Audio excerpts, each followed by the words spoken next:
is in pity for you. Hey, why is this man now? Let's see everybody show now. No, for the always. See Baba. They want you. Say yeah, I go jam you, I go clear it away. It is I go tell Babalawo. I don't know Babalawo.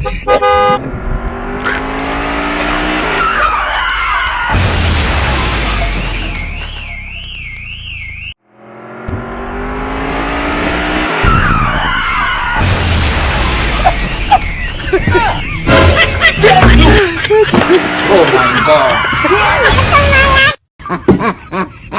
Uncle, sorry.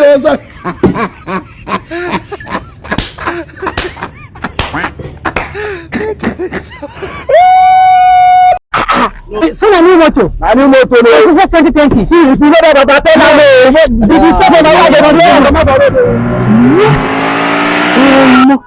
this is the